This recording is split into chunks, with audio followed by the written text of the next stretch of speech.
Baik pemirsa JTV yang dirahmati Allah, kita kembali di Ustaz Menjawab dengan tema kita hari ini halal bihalal. Jadi halal dengan halal artinya saling silaturahim. Misalnya katakanlah sebuah kantor, sebuah kantor itu karyawan kantor itu kalau tingkat provinsi itu karyawannya itu seluruh Aceh, bahkan kadang-kadang ada yang dari Pulau Jawa yang bekerja di kantor itu. Lalu ada mudik lebaran, mereka itu mudik ke kampung masing-masing. Katakanlah 1 minggu semuanya, kemudian masuk lagi kantor. Lalu dibuatlah oleh kantor itu semacam perkumpulan saling maaf. Itulah yang disebut dengan halal bihalal. Jadi itu istilah baru, sebenarnya itu silaturahim. Tadi Abi mau bertanya itu apa? Ini ada istilah kadang setiap pejabat, setiap ini orang tertentu ada dibikin namanya itu asal hari pertama, hari kedua open house. Jadi itu bahasa apa, kan bahasa Inggris kedua tuh open house rumah. Jadi siapa yang cipta itu, kapan kira-kira ada open house? Apa tidak ada istilah dia seperti apa istilah orang Aceh? Jadi kita meniru kalimat nama-nama orang seperti jadi halal bihalal. Kerana ini open house. Itu kapan ada? Siapa cipta open house? Kapan itu? Baik. Jadi open house itu buka rumah, menerima tamu. Jadi karena pejabat itu kan manusia biasa juga. Kalau tiap hari seorang gubernur atau seorang wali kota menunggu tamu di rumahnya, itu tidak sempat bekerja. Tiap hari menunggu tamu. Akhirnya dibuatlah 1 hari. Semua karyawan, semua orang, kalau masyarakat kalau mau menjumpai gubernur atau menjumpai presiden, itu sudah dibuat pengumuman. Jadi presiden akan open house hari ketiga, atau hari pertama atau hari kedua. Gubernur juga begitu. Kepala-kepala kantor juga begitu. Kepala dinas, kepala ketua partai dan sebagainya. Atau orang-orang kaya pun boleh. Jadi supaya terfokus di hari itu dari pagi sampai sore open house. Ada gubernur di situ. Atau ada kepala kantor di situ. Itu sesuatu nizam. Nizam itu sistem. Sistem yang baik. Sistem yang baik bagi orang yang sibuk dengan tugas-tugas negara. Masalah kapan terkenal open house itu, saya pikir sudah lama ya, sudah lama. Istilah-istilah Inggris itu sudah lama masuk dalam bahasa Indonesia. Ya. Apalagi setelah ada televisi. Jadi semua televisi nasional itu lebih cenderung menggunakan istilah bahasa Inggris ketimbang bahasa Indonesia. Bahasa Indonesia pun out di televisi itu. Coba lihat dulu televisi warta berita dalam dunia. Tapi sekarang tidak lagi. Headline news. Itu. Jadi pengaruh bahasa Inggris. Memang bahasa Inggris itu bahasa dunia. Maka pengaruhnya sangat kuat. Jadi tidak masalah kalau kita menggunakan open house itu, tidak dosa. Kayak orang Aceh ini, orang Aceh main bola itu semua bahasa Inggris dipakai. Korneng gitu. Itu sifat apa jo? Out bahasa Inggris. Gun bahasa Inggris. Back bahasa Inggris.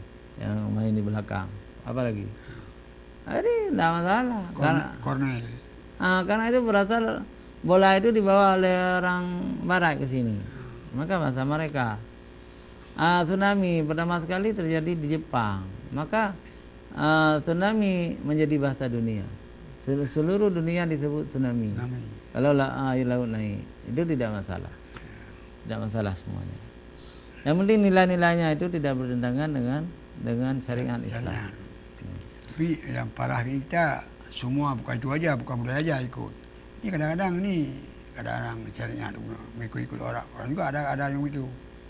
Setelah kita ribut sama tetangga kita, kenapa selalu ikut orang? Budaya tidak boleh itu kan. Tetap kalau syariat tetap syariat, tidak boleh kita ikut-ikut. tidak boleh menciptakan diri sendiri. Itulah yang sayang kita sekarang, zaman sekarang. Iya, terjadi berbagai macam khilafiyah ya dalam agama. Makanya semua kita harus berdakwah, mengajarkan umat Islam supaya toleransi. Toleransi ini bukan hanya sesama pemeluk agama, tetapi sesama Islam juga harus toleransi. Misalnya tentang khilafiyah, itu harus saling menghormati. Antara ada yang kunut, ada yang tidak berkunut, ada yang salat 20, ada salat 8. Kalau saling menghormati, itu toleransi itu bagus. Ya. Hubungan bagus. Tapi kalau kita tidak saling menghormati, yang ada adalah kedengkian, saling mentakfirkan. Saya pikir ibadah pun tidak diterima oleh Allah Subhanahu wa taala.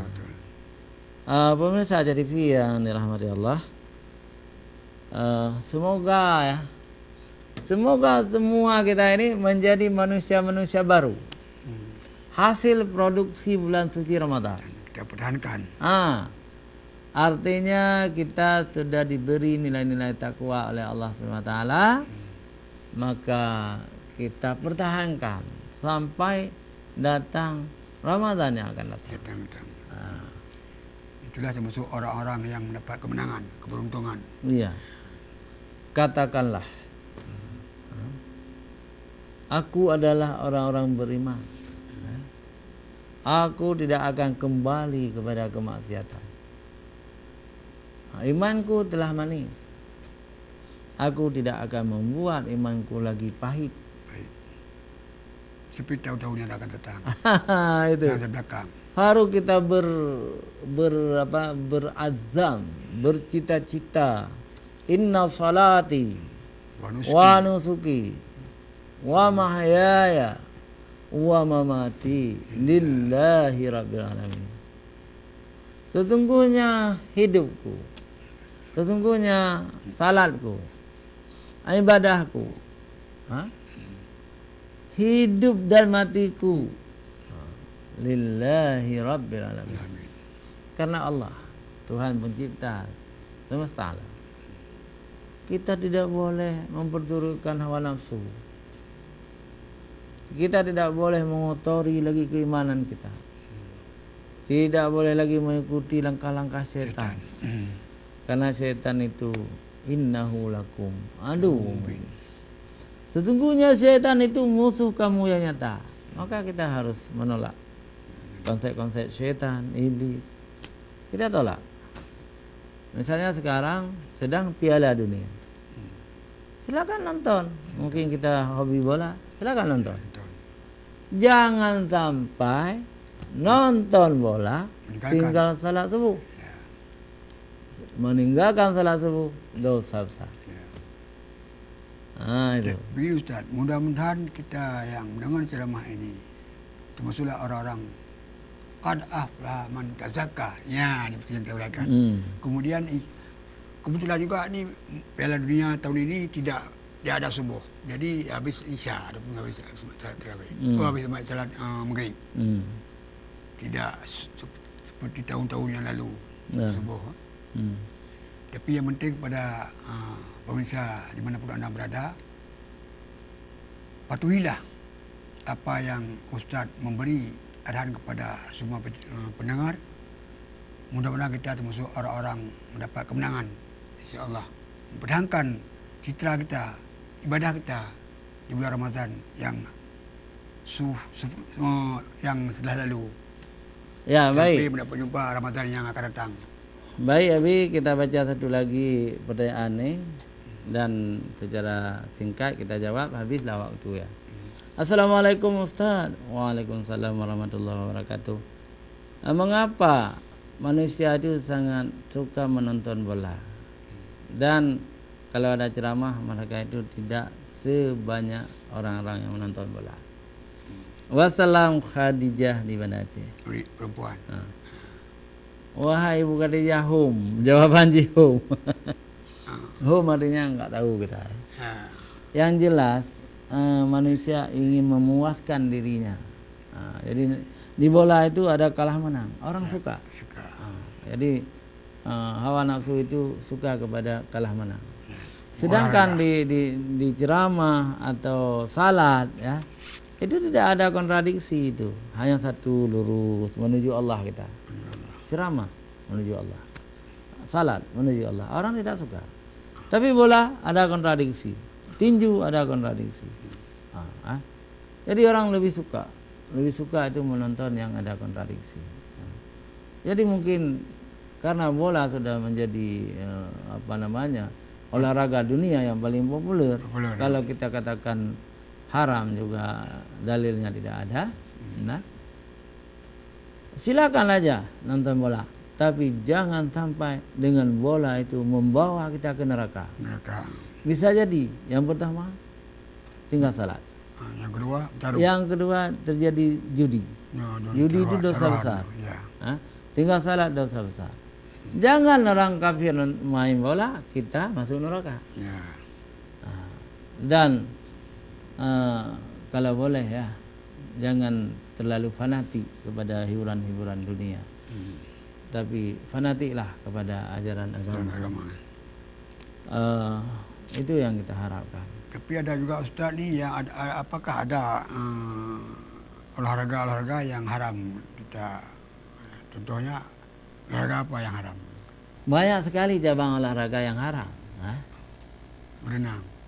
Berenang itu tidak haram, tapi haram pakaiannya. Rasulullah menyuruh kita berenang. Tinju itu haram. Fatwa ulama tinju itu haram, tapi kita sangat suka tinju. Apalagi ada petinju dunia, kelas dunia itu yang agama Islam. Ya, banyak yang agama Islam. Muhammad Ali ya. Ada lagi Mike Tyson, Abdul Aziz. Masuk Islam semua. Dan banyak lagi yang lain ya. Tapi olahraga yang menampakkan auratnya di depan umum semua haram. Nah, tapi olahraga yang tidak menampakkan aurat itu tidak haram. Nanti jadi masalah lagi kalau penonton kalau berjudi olahraga apapun menjadi haram bagi penonton. Bukan orang. Jadi negara-negara Islam pun membolehkan olahraga yang haram itu masalahnya. Wallahu a'lam bishawab. Pemirsa JTV, hanya sampai di sini pertemuan kita. Insyaallah besok kita akan bertemu kembali dengan tema yang baru nanti. Hadanallahu iyyakum ajmain. Terima kasih kepada para pemirsa. Terima kasih kepada Abi Husaini yang telah mendampingi saya selama 1 jam. Wassalamualaikum warahmatullahi wabarakatuh.